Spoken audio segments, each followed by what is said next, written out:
Mas o desenvolvimento é obra do cosmos, e este está sempre presente, mesmo nas situações mais obscuras, como a da atual civilização da superfície do planeta que se está autodestruindo a cada dia que passa. Apolônio, assim como Jesus, era capaz de dominar as leis que regulam furacões, maremotos, terremotos e as feras mais sanguinárias. No entanto, havia indícios de que o ser fizera progressos depois de ter se manifestado como Jesus. Apolônio também conseguia influir direta e efetivamente sobre grandes líderes da época, fazendo com que reis e rainhas mudassem o curso de muitas decisões. No final de sua encarnação, passou a trabalhar com alunos, que eram poucos e selecionados.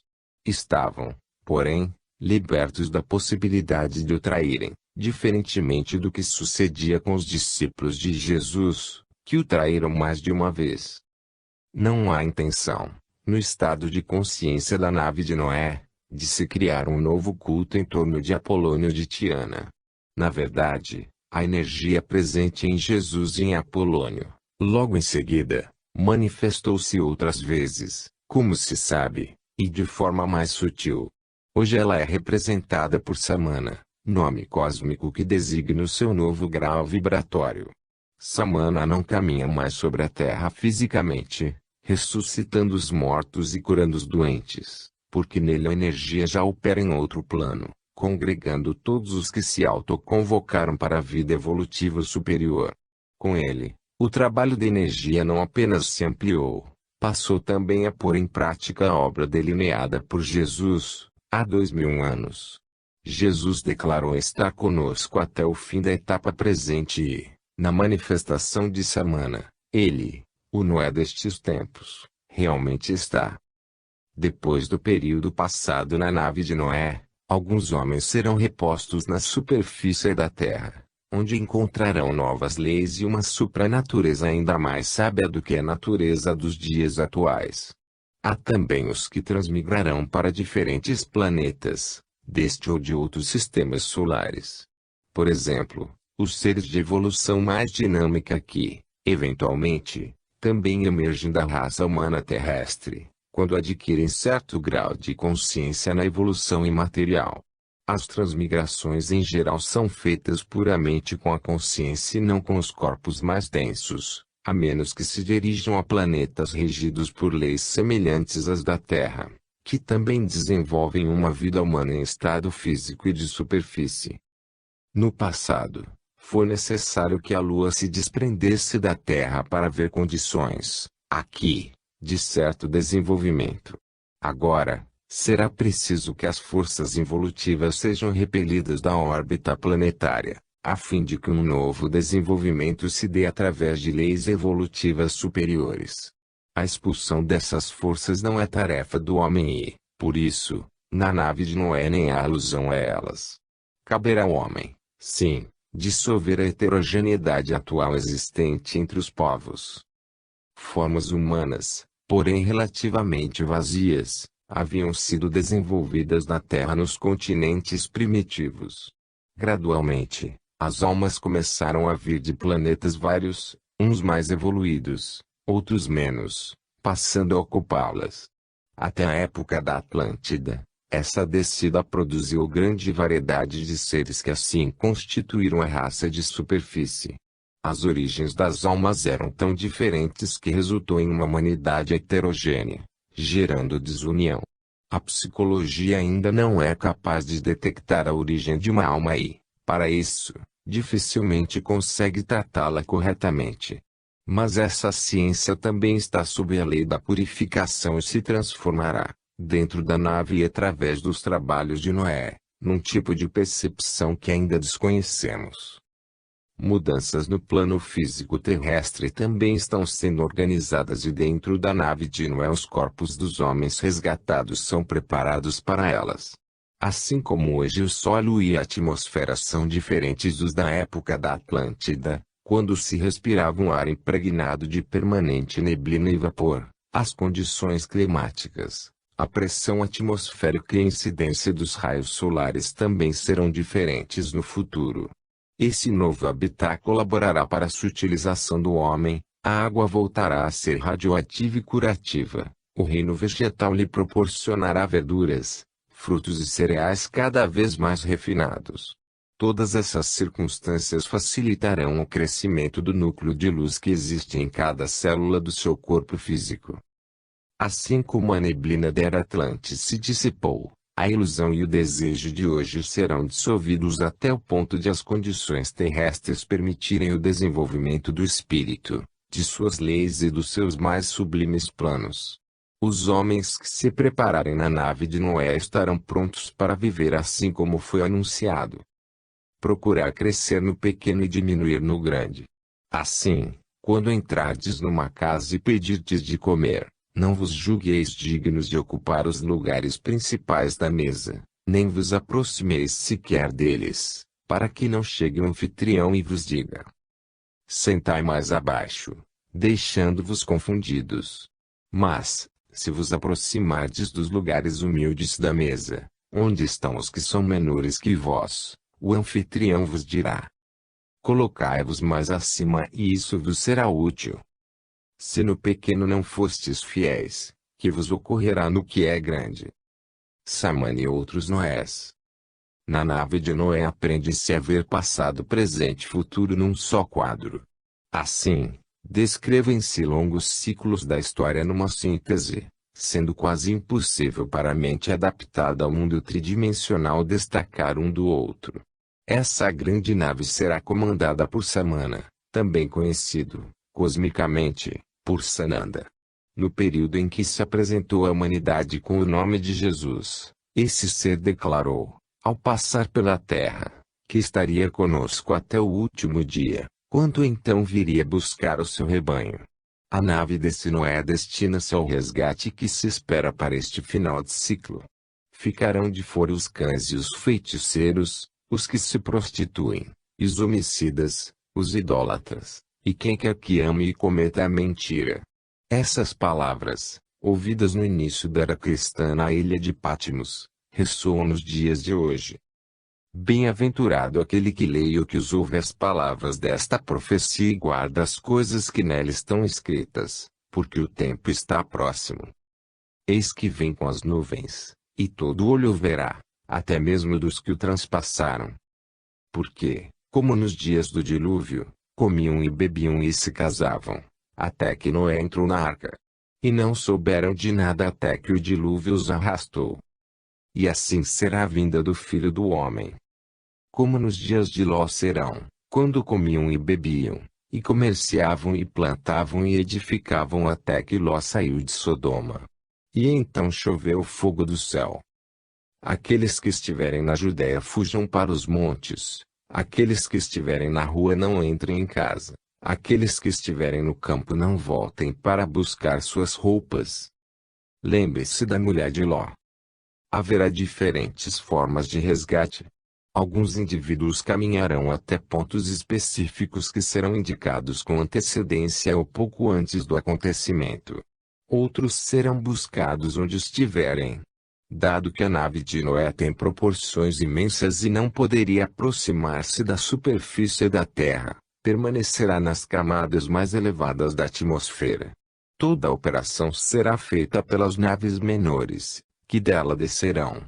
Emitirão uma espécie de cone de energia que atrairá e resgatará os que estiverem prontos para a linha evolutiva superior, levando-os em seguida para a grande nave. Em outros casos, as naves menores aterrissarão e, após uma adaptação do seu campo magnético ao dos homens, permitirão que entrem harmoniosamente. Dois estarão no campo, um será tomado e outro deixado. Dois estarão moendo, um será tomado e outro deixado. Dois estarão em um leito, um será tomado e outro deixado. Estais preparados, porque ignorais a hora em que o Filho do Homem há de vir. Há os que perguntam, por que tão poucos sabem dessas coisas?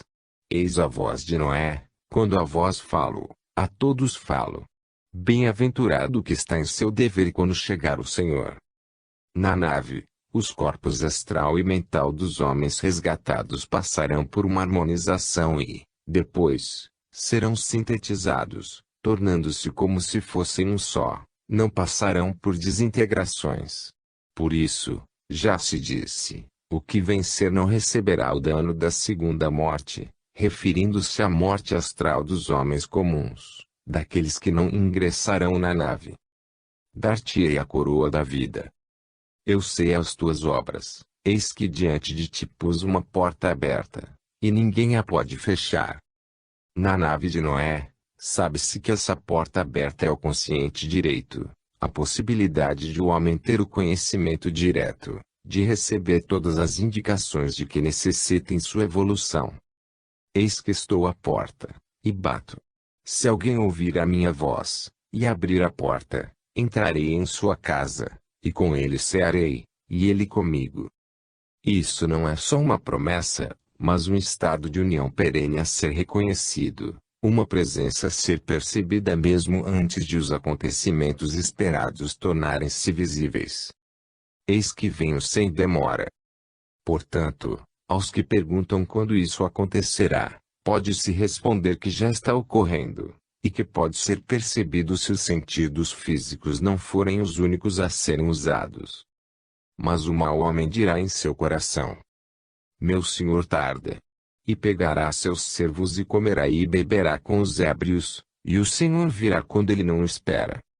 Mas quando virdes rebeliões e falarem de guerras, não vos turbeis. Porque isso virá antes do fim. Lutarão nações contra nações, reinos contra reinos, e haverá grandes sinais e espantos. Então vos odiarão e vos matarão. Mas não perecerá nenhum cabelo de vossa cabeça. A energia de Noé, que sempre foi e é uma só, anunciou, ao falar através de Jesus, que seria concedido ao homem sentar-se no trono. Dizia ele: assim como eu venci e me assentei com meu Pai no seu trono, ao que vence lhe concederei que se assente comigo. Segundo os padrões de conduta que a humanidade do futuro viverá, as denominações consciente direito e consciente esquerdo, referem-se principalmente à consciência, não só aos hemisférios cerebrais. As lateralidades do corpo físico correspondem a estados de consciência e têm vida determinada pela atitude interna do homem. O direito significa a abertura para os níveis abstratos, níveis em que se encontram as ideias arquetípicas e o plano evolutivo. Já o esquerdo diz respeito à abertura para fatos concretos, conceito social e culturalmente estratificados e ideias triviais tais como a do lucro e outras, típicas das maneiras mais óbvias de viver. Não se pode prever como será a vida dos resgatados dentro da nave, pois estarão cada vez mais sintonizados com o consciente direito. O despertar pelo qual todos irão passar durante os processos de harmonização com os níveis superiores, por lei os atrairá para um serviço cada vez mais amplo, mais universal, levando-os por fim ao autoesquecimento. A oportunidade que hoje é dada ao homem teve, como se sabe, antecedentes em um passado remoto. Houve outrora gigantes na terra. Começaram a multiplicar-se e geraram filhas. Os homens viram que essas mulheres eram formosas e tomaram-nas para si. Nasceram assim os homens valentes conhecidos na antiguidade, e a maldade instalou-se sobre a terra. Então o Senhor Criador arrependeu-se de ter colocado o homem no mundo e disse: destruirei de sobre a face da terra o homem que criei, desde o homem até o animal, até o réptil, e até a ave dos céus, porque me arrependo de os haver feito. Naquele tempo vivia Noé, homem justo e reto. Andava com Deus, evoluía conscientemente nesta terra corrompida e cheia de violência. Deus falou a Noé: o fim de toda a carne é chegado perante a minha face, porque a terra está cheia de violência e eis que os desfarei com a terra. Em seguida lhe disse que fizesse uma arca de madeira, com vários compartimentos, betumando-a por dentro e por fora. Disse-lhe que fizesse nessa arca uma janela, e que a porta fosse posta ao seu lado. A arca, segundo as instruções, teria andares que comportassem os seres de diferentes níveis a serem preservados. Disse Deus a Noé: Eis que eu trago um dilúvio de águas sobre a terra para desfazer toda a carne. Tudo o que há na terra expiará. Mas contigo estabelecerei o meu pacto. Entrarás na arca tu e os teus filhos, e a tua mulher, e as mulheres de teus filhos contigo. E de tudo o que vive, de toda a carne, 2 de cada espécie, meterás na arca, para os conservares vivos contigo. Macho e fêmea serão esses. Assim como ocorre nos dias de hoje, naquele tempo quase ninguém acreditava que aquilo iria acontecer.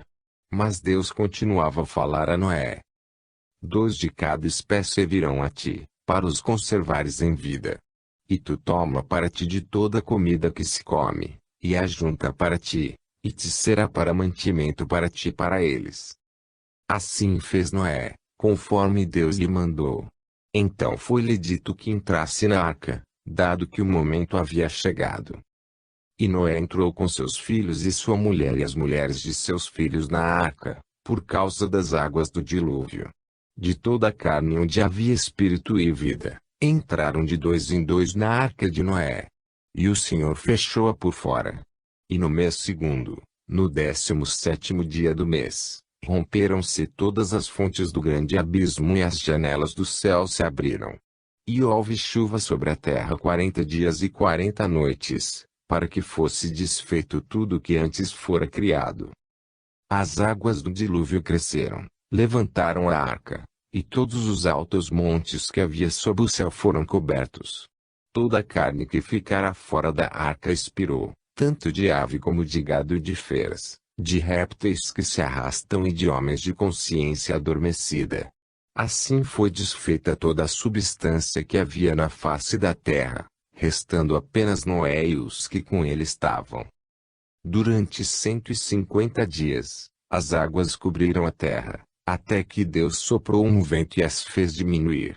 Cerraram-se as fontes do abismo e as janelas do céu, e a chuva passou.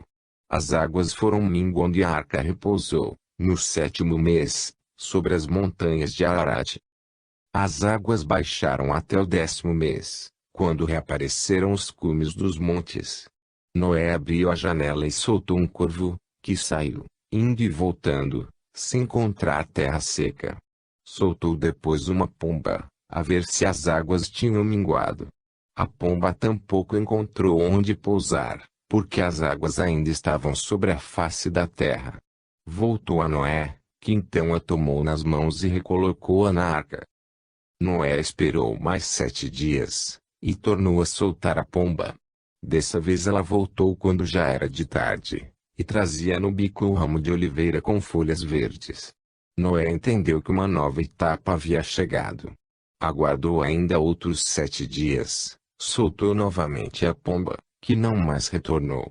Noé retirou a cobertura da arca, olhou para fora e viu que a terra estava enxuta.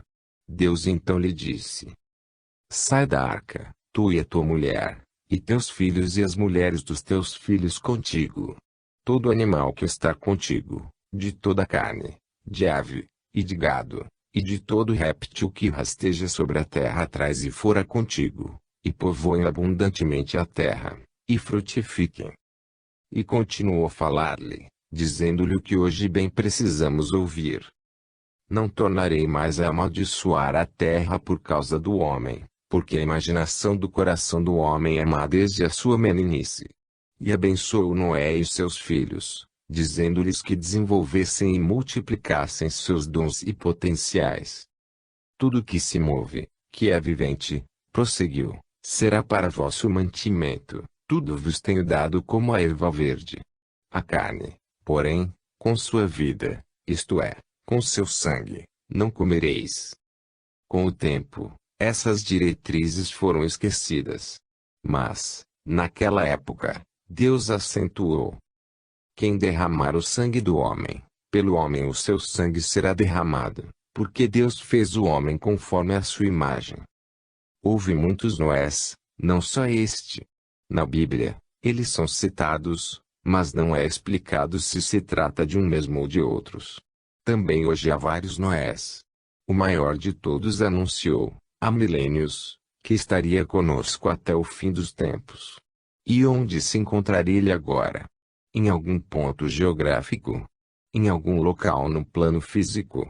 Sua arca seria de madeira, betumada, como a descrita na Bíblia. Ou seria um instrumento capaz de mudar de dimensão, de passar de um plano a outro, de deslocar-se com velocidade infinitamente maior do que a da luz, e de transportar-se interiormente, como pura consciência. Tudo isso os viajantes saberão. Pedro, em uma epístola, fala sobre o dia do resgate. Como um ladrão, virá o dia do Senhor, no qual os seus passarão com grande estrondo e os elementos, ardendo, desfazer-se-ão e a terra e as obras que nela queimar-se-ão. Havendo pois de perecer todas as coisas, que pessoas vos convencerem santo trato e piedade. Aguardando esse momento, devemos, segundo Pedro, ser encontrados imaculados e irrepreensíveis na paz. Crescer em graça e em conhecimento, porque poucas coisas do mundo servem para a única coisa necessária, anuncia a nave, em outro setor do seu ensinamento, em um evangelho apócrifo. Os ágrafos de origem muçulmana atribuem a Jesus este aviso, também apócrifo. No coração daquele que crê não podem permanecer juntos o amor deste mundo e o da vida futura, do mesmo modo que a água e o fogo não podem permanecer juntos no mesmo vaso. Quem procura o mundo é semelhante ao homem que bebe água do mar. Quanto mais bebe, tanto mais aumenta a sua sede, até que a água venha matá-lo. A água do mar representa aqui o desejo, que é interminável e que vai aumentando à medida que é saciado. O homem desta civilização está longe de perceber essa realidade, e a própria força que alimenta estruturas sociais e econômicas retrógradas ensina e condiciona-o a desenvolver o desejo, representado universalmente pelo consumo excessivo de bens materiais, algo que ele costuma chamar de progresso. Assim, muitas são as lâmpadas que o vento apaga, e muitos são os chamados que a vaidade corrompe. Mas feliz daquele que abandona a paixão do momento por um bem futuro que ainda não viu. Segunda parte. Os que não escutam.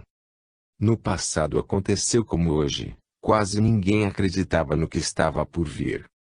Um instrutor que passou pela Terra disse: quando criaturas estão nos estágios iniciais da descida para a experiência do ego e para o desenvolvimento do ego, é tolice esperar que respondam aos ensinamentos dos estágios avançados para o crescente desapego.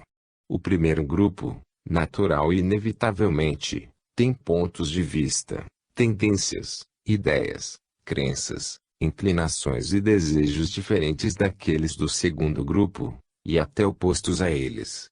Esse primeiro grupo quer fortalecer o ego, ao passo que o segundo quer enfraquecê-lo. Condená-lo como impropriamente dirigida é uma atitude ignorante, pouco prática e errada. Se a história da humanidade no passado esteve cheia de guerras e derramamento de sangue, parte da causa pode ser encontrada aqui. Mas essa mesma história caminha em ciclos. Estamos hoje entre dois ciclos, entre duas eras, entre duas culturas. A próxima era não será somente nova, será também mais brilhante e melhor em todos os sentidos. Esse instrutor dos tempos modernos acrescentou que, nos mundos celestiais, poderosas forças estão se reunindo para uma comunicação, e entrarão no nosso mundo na hora apropriada, que está fixada e que pode ser calculada para este século. Essas forças estimularão na humanidade novos pensamentos e novos sentimentos, novas intuições e novos ideais de um tipo filosófico, místico e religioso. Será verdadeiramente a abertura de uma nova era sobre a Terra. Tudo isso é a nave de Noé, vista de outro ângulo e anunciada por um filósofo mentalista. Chegar a uma grande certeza é chegar a uma grande força. A verdade não apenas aclara a mente como também fortalece a vontade. Ela não é apenas uma luz para guiar nossos pés, mas é, em si mesma, uma força no sangue. Lá no fundo do coração há uma quietude que é curativa, uma confiança nas leis universais que é inabalável, e uma força que é como uma rocha. Mas por que isso está tão profundo? Precisamos de paciência e perseverança quando escavamos à sua procura. Vamos, pois, primeiro reconhecer a verdade, a fim de nos libertarmos de todos os fetiches correntes e a fim de abrirmos nossa consciência para a grande viagem. Esta é a hora de contarmos com essa força e de nos prepararmos para o reconhecimento da nave e do local do encontro. O planeta que habitamos ainda é dividido em territórios que mantêm entre si fronteiras bem demarcadas. Certa vez, dois grandes países prósperos receberam e aceitaram tarefas que deveriam ser levadas a termo para o bem dos demais. O primeiro tinha a missão de, em nível mundial, ajudar os mais fracos. Assim sendo, precisaria desenvolver não só os recursos necessários para o seu próprio povo, mas também suprir, em todos os sentidos, os povos menos favorecidos. O segundo país, ainda maior em extensão, assumiria a tarefa de unir povos. Foi-lhe permitido que a iniciasse congregando-os numa unidade política. O primeiro não resistiu ao consumo de bens supérfluos e partiu só para o próprio enriquecimento econômico e material. O segundo deixou-se levar pela satisfação do domínio e do poder, e preferiu submeter os demais às suas ideias utilitaristas. Ambos fracassaram nas propostas iniciais que lhes haviam sido inspiradas pelos níveis mais universais da consciência planetária. Assim sendo, dois outros países, que tinham uma antiga tradição de guerrear, começaram a reorganizar uma espécie de eixo de forças mancomunadas. Um deles derrubou o muro que separava suas duas porções divididas pela partilha após uma guerra, e o outro valeu-se do fracasso daqueles primeiros que tinham funções evolutivas e espirituais para reimplantar o domínio mundial, desta vez, porém, econômico. Desse modo, o eixo das forças evolutivas, o mesmo da guerra 1940 a 1945, foi refeito e um ciclo de vida do planeta Terra começou a ter fim. A partir de então, estamos assistindo ao confronto final das forças evolutivas com as energias positivas, estas últimas representadas por indivíduos isolados, e não por uma nação. Só que, nesta etapa, esses indivíduos positivos trabalham mais interiormente, ao passo que os representantes das forças evolutivas se encarregarão da cena externa, e se destruirão uns aos outros, como se verá. Que os dois países citados inicialmente tenham fracassado em seus intentos e compromissos morais com o resto do mundo, que assim aprendeu a não esperar por salvação provinda de nada externo, compreende-se. Basta conhecer a sua história, feita de crimes e de transgressões às leis maiores. Estando-se a par dessa história, pode-se ter também um quadro profético do seu porvir. No decorrer de suas fases de desenvolvimento, desde a sua descoberta, passaram pelo que historicamente é chamado de época de exploração e conquista, depois pela etapa da fundação de cidades, estabelecimento de colônias e pelas inevitáveis guerras de expansão territorial. Viram depois as revoluções internas, os massacres dos habitantes nativos, a exploração comercial dos países vizinhos ou distantes e, por fim, a fase da pesquisa e aplicação da energia nuclear. O resultado foi um progresso construído à custa de crimes e sofrimentos. Em algumas fotos históricas desses acontecimentos desarmoniosos, vêem-se personagens que haviam nascido para trazer a paz reunirem-se para fazer as guerras. E no momento da pesquisa do espaço sideral, este tornou-se alvo de conquistas, quando na realidade é de todos. Viu-se então o quanto a imaturidade pode fazer com que homens e nações cedam às influências das forças evolutivas. Entram num espaço do qual não se conhecem as leis de equilíbrio e harmonia, enviando sondas e objetos sólidos que perfuram o éter de forma violenta, poluindo, desequilibrando e, dentro da lei de causa e efeito, acarretando terrível destruição do planeta. O desequilíbrio da superfície da Terra atingiu um ponto irreversível, impossível de ser controlado pela ciência atual.